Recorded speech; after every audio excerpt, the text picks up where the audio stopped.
तो वहाँ के सबसे बड़े कैसीनो में से एक कैसीनो, उसका नाम था रॉयल कैसीनो। बहुत सारे लोग यहाँ खेलने के लिए आते थे, लेकिन इन सब का भी एक सीज़न होता है। जैसे क्रिसमस, न्यू ईयर, ऐसे मौक़ों पर लोग बड़ी तादाद में आते हैं कैसीनो में।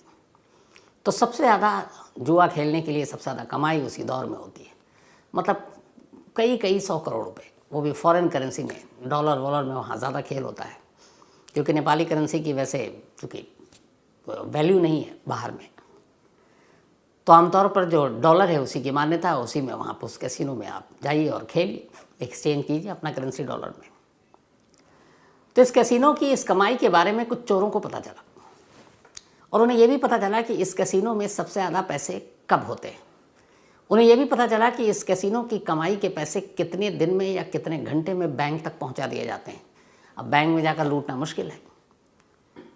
तो जब ये सारी चीज़ें पता चली तो उन्होंने कहा कि हमें तब इस कैसीनो को लूटना है जब सारे पैसे इस कैसीनो के अंदर हों और बैंक ना जाए। और ऐसे कौन कौन से मौके हैं जब कैसीनो के अंदर वो पैसा कुछ दिनों तक रखा हो। तो पता चला न्यू ईयर, 31 दिसंबर की नाइट सबसे ज़्यादा भीड़, सबसे ज़्यादा कमाई। उसके बाद 1 जनवरी को छुट्टी, बैंक बंद। तो अगले दिन भी सारे पैसे उसी कैसीनो के में एक बेसमेंट है, और उस बेसमेंट में एक तिजोरी है, और उस तिजोरी में सारे पैसे रखे जाते हैं। यानी 24 घंटे हैं चोरों के पास उस कैसीनो में जाकर चोरी करने के लिए। अब ये बेसिक जानकारी सारी इकट्ठा हो गई। अब प्लान को ज़मीन पर उतारना था। 1993 जून का महीना, 6 चोर काठमांडू पहुंचते हैं। काठमांडू जाने के बाद उन्हें मालूम है कि उनका शिकार कौन सा कैसीनो है। उसी रॉयल कैसीनो के पास अब वो एक रिहायशी घर ढूंढते हैं किराए पे। पर घर ऐसा हो कि थोड़ा आलीशान, पता चले कि इस घर में रहने वाले लोग रईस हैं, अमीर हैं। इत्तेफाक से एक बंगला खाली था। उन्होंने बंगले का किराया पूछा, जितना किराया था उन्होंने उससे ज़्यादा ही दे दिया, मोल तोल कुल किया नहीं।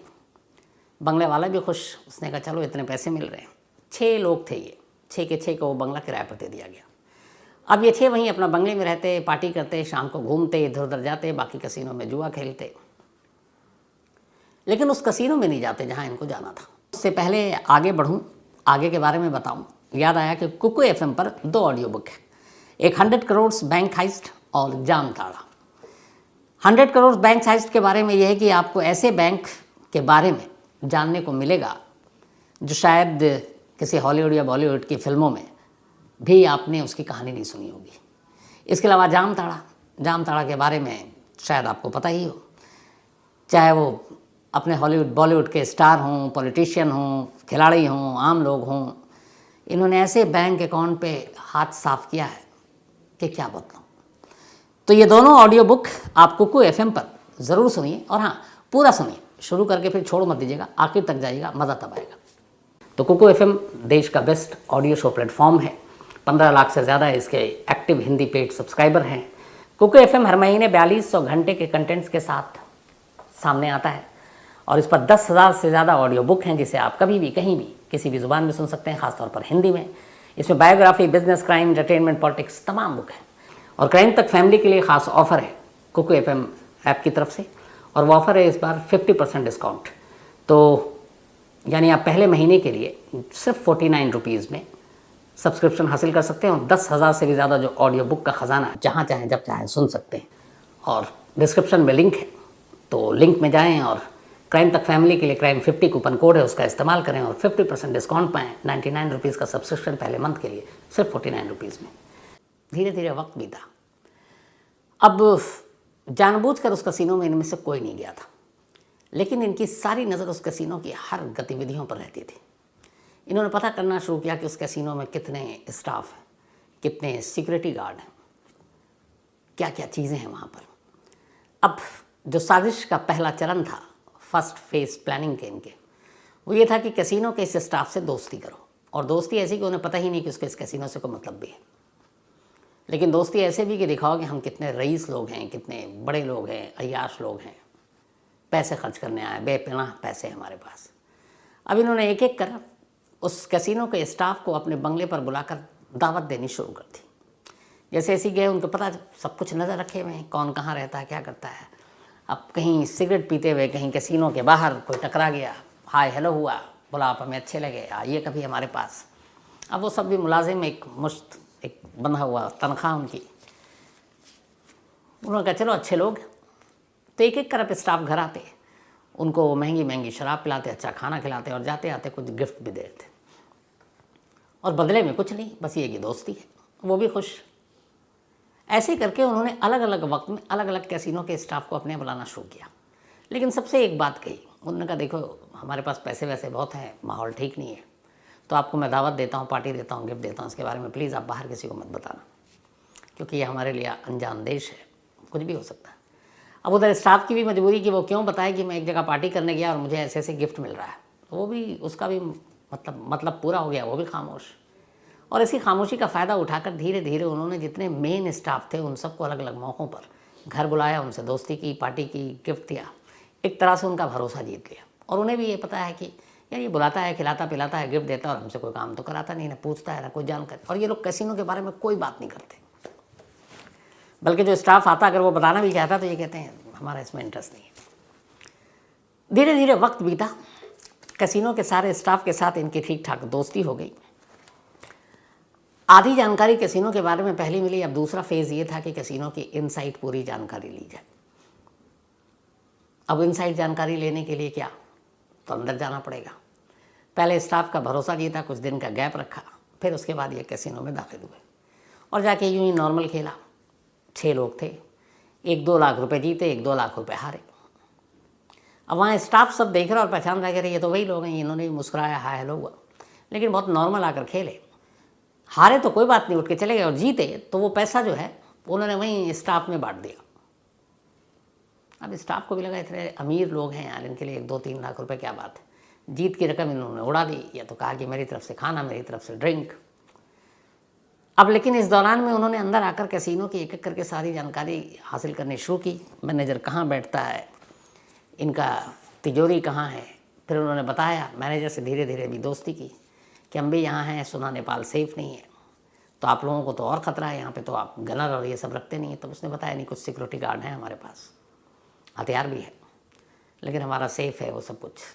तो बातें करके भरोसे में ले लेकर सबसे जानकारी उन्होंने हासिल करनी शुरू कर दी।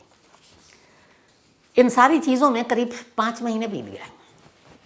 इस दौरान में हुआ ये कि जिस बंगले में ये चारों किराए पर रहते थे, उस बंगले के बराबर में एक खाली प्लॉट था। उस प्लॉट पे एक कमरा बना हुआ था और उस एक कमरे में एक अकेला नौजवान रहता था। उसका नाम था सतपाल। सतपाल जिस प्लॉट पर रहता था उस प्लॉट की कीमत काफ़ी थी, लेकिन उसके फादर के दोस्त की वो प्लॉट थी। ये गांव में रहता था, काठमांडू बुला लिया। अब इसके फादर के दोस्त को ये था कि प्लॉट पे कमरा बनाकर ये रहेगा ताकि इस प्लॉट पे कोई कभी कब्जा ना कर ले, अवैध इलीगल कंस्ट्रक्शन ना करे। तो उनका भी काम, और इधर ये था कि सतपाल को चलो एक छत मिल गई काठमांडू जैसे शहर में, तो अपना रहता, लेकिन बहुत ही सुस्त, काहिल, काम काज करना उसको शौक़ नहीं। तो उसी प्लॉट पर रहता और इत्तेफाक से उस बंगले के बिल्कुल बराबर में। अब वो वहीं रहता, दिन भर पड़ा रहता, तो अक्सर देखता कि बहुत सारे लोग मेहमान आते थे यहाँ पे, पार्टियाँ चलती, देर रात तक शोर होता है, आवाज़ आती है। फिर उसने देखा कि कुछ रॉयल कैसीनो की गाड़ियाँ भी जो है वो इसके घर पे आती हैं, उसमें स्टाफ आते थे अलग अलग। तो उसने कहा यार बड़े लोग हैं, काश हमारी भी दोस्ती हो जाए, हम पे इनकी नज़र पड़ जाए तो हमें भी कुछ काम दे दें या कुछ हमारी ज़िंदगी पलट दें। लेकिन वो लोग उससे बात नहीं करते थे। उसने कई बार आमने सामने आकर घर के बाहर खड़ा रहता कि शायद एक नज़र पड़े, पर इग्नोर कर देते थे। इत्तेफाक से एक रात ये सारे नशे में पार्टी कर रहे थे और इन्होंने अचानक कहा कि बस अब हमारे दिन बदलने वाले हैं, हम सब बहुत अमीर होने वाले हैं। ये बात सतपाल के कान तक पहुंच गई। उसे लगा कि कुछ ना कुछ गड़बड़ है, ये लोग बाहर निकलते नहीं हैं, सिर्फ रॉयल कैसीनो के कुछ स्टाफ आते हैं। तो एक रोज़ फिर इसने कहा कि चलो अब बात करते हैं। वो गया, उसने कहा माफ़ कीजिए, हमने कुछ बातें सुनी आपकी, आप लोग की तकदीर बदलने वाले हैं, मैं बेरोज़गार हूँ, मेरे लायक भी कुछ काम हो। तब वो सारे डर गए, उन्हें लगा पता नहीं इसको कहीं प्लान के बारे में पता तो नहीं है। उन्होंने टटोला, उसे कुछ पता नहीं था। तो उन्होंने कहा ठीक है चलो लेकिन उन्होंने ये नहीं बताया कि हमारा प्लान क्या है, हमारी साजिश क्या है। सतपाल को दूर रखा, पर अब उससे हाय हेलो कर लेते। करते करते 6 महीने पूरे हो गए। 31 दिसंबर की रात आई, वो रात जिस रात काठमांडू में सबसे बड़ी चोरी होनी थी। 6 के 6 तैयार। रात के वक्त सभी उस कैसीनो में पहुँचे। चूँकि न्यू ईयर की नाइट थी, बहुत सारे मेहमान गेस्ट आए हुए थे और उसने पता कर रखा था इन लोगों ने कि आज सबसे ज़्यादा लोग होंगे यहाँ पर। सब अंदर गए। इन सब के हाथ में मिठाइयों का डब्बा था एक। अब चूंकि सारे स्टाफ को लगभग ये पार्टी दे चुके थे घर पे, सब इनको जानता था, तो किसी ने कोई तलाशी, कोई रोक टोक भी नहीं। आइए सर, कई बार खेल के गए। इनकी कोर्ट में कुछ हथियार थे, लेकिन सिक्योरिटी गार्ड का जो चीफ था वो भी घर पे पार्टी कर चुका था। देखते ही वो भी आओ भगत के लिए तैयार, आइए साहब। अब ये खूब सारे पैसे लेके उस दिन पहुंचे। उसके बाद इन्होंने अपना मिठाई का डब्बा, किसी ने रोका नहीं, टेबल पे बैठे, 6 के 6 अलग अलग टेबल पर बैठकर अब जुआ खेल रहे हैं। जुआ खेलते खेलते अचानक एक ने अनाउंस किया वहाँ से, उसने कहा कि आज न्यू ईयर है, हम लोगों के लिए बहुत बड़ी और इम्पोर्टेंट रात है, खुशियों की रात है, कल से नया साल शुरू होगा, 94 में हम दाखिल होंगे। तो आज यहाँ जितने भी मेहमान हैं उन सब के डिनर एंड ड्रिंक हमारी तरफ से। जलवा पहले ही एक स्टाफ देख चुका था कि ये लोग बहुत पैसे वाले हैं, जीतते हैं तो यहीं लुटा देते हैं। तालियां बजी, करीब 200 से ज़्यादा गेस्ट थे उस वक्त कैसीनो में। उन्होंने कहा वेरी गुड, अनाउंसमेंट हो गया। अब लोग और जोश से पीने लगे, खाने लगे कि अब तो पैसे भी नहीं देने। रात के 12:01, 12 बजा, 93 से 94 में दाखिल हो गए। खूब हुड़दंग हुआ, लोगों ने पीना खाना शुरू किया। अब ये था कि सब कुछ फ्री है। अब 12:01 पर जैसे ही सुई पहुंची, इन्होंने स्टाफ को सारे मिठाई के डब्बे दिए, कहा कि न्यू ईयर है, जश्न है, सबको हमारी तरफ से मिठाई खिलाए। वो जो मिठाई था वो काठमांडू के एक बहुत ही रेपुटेटेड स्वीट शॉप की मिठाई थी। मतलब देख के डब्बा लगा था ये बहुत महंगा है। खुश ये भी था कि सारे स्टाफ भी खाओ। सारे स्टाफ, सिक्योरिटी गार्ड, गेस्ट, सबको मिठाइयाँ बांटने जाने लगी। सब ने खाना शुरू किया, झूमते नाचते गाते। मिठाई खाई, उसके 10-5 मिनट के बाद लोग ऊँघना शुरू हुए। कोई धीरे धीरे हाथ में गिलास है टेबल पे ही लुढ़क रहा है, कोई कहीं कोई कहीं कोई कहीं। और ये 6 के 6 बैठे हुए सबको देख रहे हैं। थोड़ी देर के बाद मिठाई ने अपना काम कर दिया, बेहोशी की हालत में लोगों को ला दिया था।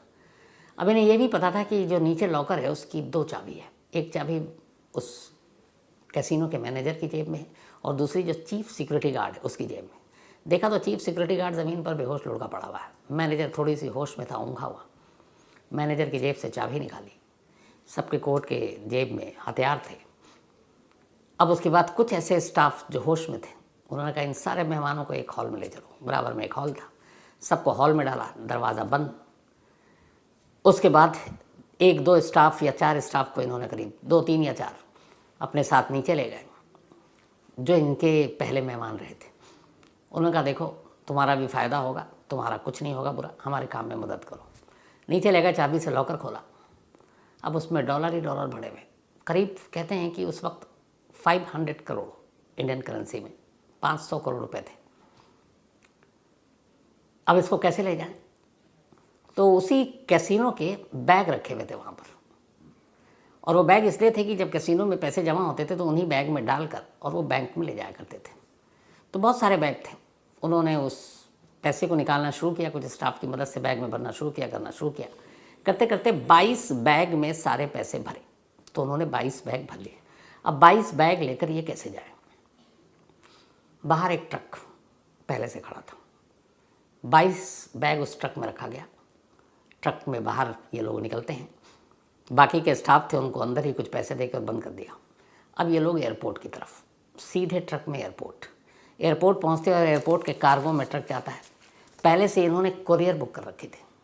वहाँ जाते हैं और वहाँ पे भी कार्गो की सारी इनकी सेटिंग थी कि हम कुछ सामान लेंगे, कोई चेकिंग नहीं होगी। और ये 93 मैंने शुरू में आपको कहा, उस वक्त सिक्योरिटी, बॉम्ब, टेररिस्ट, ये सब कुछ नहीं था। स्मगलिंग और ये चीज़ें होती थी, आप मुंह भर दीजिए, रिश्वत दे दीजिए, काम हो जाता था। इन्होंने 22 बैग दिए, कुरियर पहले से ही बुक था। उन्होंने कहा ये रही पर्ची एडवांस बुकिंग की और ये जाएगा कुरियर। वो एड्रेस दिया कहाँ जाना है। देने के बाद उधर से एक इनको पर्ची मिली और ये पर्ची लेकर अब बाहर निकलने वाले हैं। लेकिन इस दौरान में इधर इस रॉबरी की खबर, उधर जो कुछ स्टाफ को छोड़ा उसमें 1-2 ईमानदार भी था। उसने देखा ये लोग बाहर निकले हैं, वो किसी पिछले दरवाजे से बाहर निकला, शोर मचाना शुरू किया, पुलिस को फ़ोन किया। अब नेपाल पुलिस कैसीनो के बाहर पुलिस आई, सारे हालात देखें, लोग बेहोश, पूछा तो बताया कि ट्रक से गए। रास्ते में नेपाल पुलिस ने और लोगों से पता किया कि ट्रक किधर गया, तो पता चला एयरपोर्ट के रूट पर। अब नेपाल पुलिस की टीम एयरपोर्ट पहुंच गई, एयरपोर्ट को घेर लिया। जैसे ही एयरपोर्ट पहुंचे तब तक इधर इन चोरों को पता चला कि नेपाल पुलिस आ रही है। इन्होंने बैग कुरियर कर दिया था, सारे निकाल लिए थे। वापस आनंद फानन में ये ट्रक पर बैठे, ट्रक को अभी लेके फिर से तेज़ रफ्तार में भागने लगे, झांसा देने के लिए, ताकि पुलिस को लगे कि ये हमें देखकर भाग रहे हैं। अब ये भागते गए और पुलिस पीछा करती गई, लगा कि कहाँ तक भागेंगे, पकड़ लेंगे। तभी ट्रक एक पुल पर पहुँचा, नीचे नदी थी। इन लोगों ने ट्रक को नदी में गिरा दिया। नदी में गिरा, चोर बाहर खुद नदी में गिरे, तैरने लगे। पुलिस की टीम पहुंची, गोताखोरों को बुलाया गया, नाव बुलाए गए, क्रेन बुलाई गई। इसके बाद थोड़ी सी मशक्क़त के बाद 6 के 6 चोर पकड़े गए। अब ट्रक की बारी थी, ट्रक खोला गया, ट्रक खाली, ट्रक में कोई पैसा नहीं। अब पुलिस हैरान, पैसे कहाँ गए? अच्छा, इन सारी चीज़ों में जो ट्रक जब पलटा, अभी तक पुलिस को यही है कि इस ट्रक में पैसे हैं जो कैसीनो से लूटे गए हैं, ये ट्रक नदी में है, 6 चोर पकड़ लिए गए हैं, बस इस ट्रक को बाहर लाना है, खोलना है और सारे पैसे हमारे पास हैं। ये 31 दिसंबर की रात को हुआ। ये लोग सुबह निकले थे और अब शाम हो गई थी 1 जनवरी की। मतलब करीब 12-14 घंटे बीत चुके थे। इन्हें ट्रक को निकालने और क्रेन से मेहनत लगता है। शाम होने के बाद जब ट्रक बाहर आया, ट्रक को खोला गया, तो पुलिस की आंखें फटी रह गई, क्योंकि ट्रक के अंदर कुछ था ही नहीं। अब पुलिस ने पूछना शुरू किया, वो मुंह न खोले। सारे पैसे गए कहाँ? पुलिस को ये पता ही नहीं और वो अपनी बात बताने को तैयार नहीं। इधर ये सारी चीज़ें चल रही है, उधर सतपाल जो है उसकी कहानी दूसरी है। वो शख्स 31 दिसंबर को उसे लग रहा था कि ये लोग कुछ करने वाले हैं। जब रात को ये कैसीनो जाने के लिए तैयार हुए तो वो चुपचाप उनके पीछे पीछे चलना शुरू कर दिया। वो कैसीनो तक गया, कैसीनो के अंदर नहीं गया, वो बाहर इंतज़ार करने लगा कि आज देखता हूँ ये क्या कर रहे हैं। उसे मालूम नहीं था क्या होना है। वो कैसीनो के बाहर देर रात तक खड़ा रहा, क्योंकि वो बाहर निकले नहीं। अचानक देर रात उसने देखा कि एक ट्रक, फिर देखा उसने वो 6 के 6 लोग, 22 बैग ट्रक में है और वो बैठ रहे हैं। उसे लगा ये क्या मामला है। उसके बाद वो ट्रक चला गया और ये परेशान कि हुआ क्या है। खैर, इसके बाद उसको अगले दिन पता चला कि एक ट्रक ये लुट गया, चोर नदी में पकड़े गए। वो फिर लोकेशन पे गया तो वहाँ उसको पता चला कि ट्रक तो खाली था। इधर ये पता चला 22 बैग में पैसे थे, तो कुछ समझ में नहीं आया। तभी उसे ये भी पता चला कि ये लोग एयरपोर्ट की तरफ गए थे, लेकिन फिर पुलिस को देख के एयरपोर्ट की तरफ से मुड़ गए। जो काम पुलिस का था वो सतपाल कर रहा है। वो पहुँच गया एयरपोर्ट की तरफ, कार्गो पता करने के लिए, लेकिन उसे कोई जानकारी नहीं मिली। वो पता करना अपने लेवल पे, कोई प्लेन उड़ गई, क्या हुआ, कोई जान। अब वो वापस आया। अब उसका दिमाग चल रहा है कि पैसे हैं नहीं ट्रक में, ये लोग पुलिस के कब्जे में हैं, 22 बैग गायब है, वो गया तो कहाँ गया। उसे और कुछ सूझ नहीं रहा है। उसने कहा कि कुछ नहीं होगा तो कुछ ज़रूर। अब उसने कहा कि मैं इसी बंगले के बराबर में उसका प्लॉट था, तो दिन रात उसी बंगले के बाहर ही रहता, काम तो कुछ करता ही नहीं था। उसे पता नहीं किसका इंतज़ार था। 3 दिन बीते। 3 दिन के बाद अचानक एक डाकिया आया। डाकिया जब आया तो उसने घंटी बजाई बंगले की, ये देख रहा है। वापस आया, डाकिया मुड़ के जाने लगा तो उसने पूछा क्या हुआ। उसने कहा मैं 1-2 बार और आया था, घंटी बजाई, घर में कोई है नहीं, इनके लिए डाक है, एक लिफाफा था। तो उसने कहा मैं यहीं रहता हूँ, बाकी सब बाहर गए, दे दीजिए मुझे। उसने रिसीव किया, वो लिफाफा ले लिया। अब वो इस इन्वेलप को खोलता है। जब उस इन्वेलप को खोलता है तो देखता है कि अंदर एक कार्गो की पर्ची है, और पर्ची में ये था कि आपने जो कुरियर बुक कराया है वो कुरियर का सामान, मतलब जहाँ जो एड्रेस है वो वहाँ पहुँच जाएगा, बाकी आप आकर अपनी बाकी चीज़ें जो कागजी कार्रवाई वो पूरी कर लीजिए। ये पढ़ता है और सीधा जो एड्रेस था जहाँ जाना था, कार्गो पहुँचता है। कार्गो में उस कुरियर कंपनी के काउंटर पर जाता है, पर्ची दिखाता है। पर्ची दिखाता है तो फिर उसको एक दूसरी पर्ची दी जाती है कि ये रहा आपका सामान, कि जहाँ पे आपने जो भेजा था एड्रेस, ये यहाँ से उड़ चुका है। और वहाँ आप कल, उन्होंने टाइम दिया उसका कि 24 घंटे के बाद वहाँ के आप कार्गो से अपना सामान रिसीव कर लीजिएगा, और ये पर्ची दिखाएंगे आपको, वहाँ मिल जाएगा। और वहाँ का एक एड्रेस भी था। अब वहाँ कहाँ? जब ये गया तो उसने देखा कि कार्गो कंपनी ने दिया, उसमें ये था कि ये 22 बैग हैं और इन बैग को कार्गो से भेजा गया। कहाँ? जमैका, वेस्ट इंडीज़ का एक इलाका है। जमैका का एक पता था और उसी पते पर उसको बैग को भेजा गया था। अब जब इसने ये देखा, इसने पता नहीं इधर उधर से कहाँ जुगाड़ किया, उसके बाद फ़्लाइट पकड़ी, जमैका पहुंच गया। जमैका जाने के बाद अब इसके पास वो पता है और कार्गो की कंपनी है। तो पहले तो उसने कहा कि उस पते पे पहुंचते हैं, क्या पता बैग पहुंच गया हो तो सारा काम गड़बड़ा जाएगा। वो उस पते पे पहुंचा, तो जिस पते पर पहुंचा वो पता जो था वो एक घर का था और उस घर में सिर्फ एक अकेला बुज़ुर्ग रहता था। उसे जाकर पूछा कि कुछ कार्गो और ये कुछ आया था हमारे यहाँ।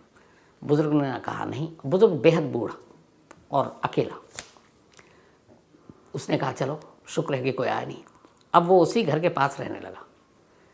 इसके बाद एक रोज़ अचानक एक डाकिया आया वहाँ भी कि आपकी ये पर्ची है, ये कार्गो है, सामान आया हुआ ले लीजिए। ये पर्ची इसने खुद रिसीव की, उसको लेकर एयरपोर्ट गया। एयरपोर्ट जाकर वो पर्ची दी, इसे 22 बैग दिए गए। वो बैग लिया। उसके बाद से सतपाल कहाँ है कोई नहीं जानता। इधर 6 के 6 नेपाल पुलिस के कब्जे में। पुलिस ने उनसे तमाम पूछताछ कर ली, उन्होंने कुछ कहा नहीं, जेल भी भेजा। फिर ये कहा तुम सच बताओगे तो सज़ा कम हो जाएगी। आखिर में 6 के 6 टूट गए और उन्होंने बताया कि हमने ऐसे ऐसे किया था और हमने ऐसे उसको जमैका कोरियर किया था। पूछा क्यों किया था, तो उन्होंने कहा कि हमने सारी प्लान कर रखी थी। अगर हम चोरी के बाद पकड़े भी जाते तो हमें मालूम था कि हम में से 1-2 तो बच जाएगा और पैसे निकालने थे यहाँ से। तो 1-2 भी कोई बच जाता, वो सीधे जमैका जाता, वहाँ पैसे रिसीव करता। मैं यहाँ अपने चोरी की जो बाकी थे सज़ा काटते, वापस हम भी जमैका जाते और फिर ऐश करते। लेकिन इत्तेफाक की बात ये कि 6 के 6 पकड़े गए। और उन लोगों ने पूछा कि हमारे एक पड़ोस में सतपाल नाम का शख्स रहता था। पुलिस से कहा क्या वो अभी भी है उस खाली प्लॉट में। पुलिस की टीम भागी तो पता चला कि सतपाल इस चोरी के तीसरे दिन से गायब है। 6 के 6 हंसे, मतलब उनके मन में यही बात थी, चोरी हमने की, ऐश कोई और कर रहा है। आज भी ये रहस्य है कि वो सतपाल है कहाँ, पैसे कहाँ हैं। नेपाल पुलिस को वो पैसे कभी नहीं मिले। तो ये थी एक अजीब कहानी की, जिसमें चोरी 6 चोरों ने की और मज़े उठाए 7वें ने, जब इस चोरी में शामिल ही नहीं था। तो आज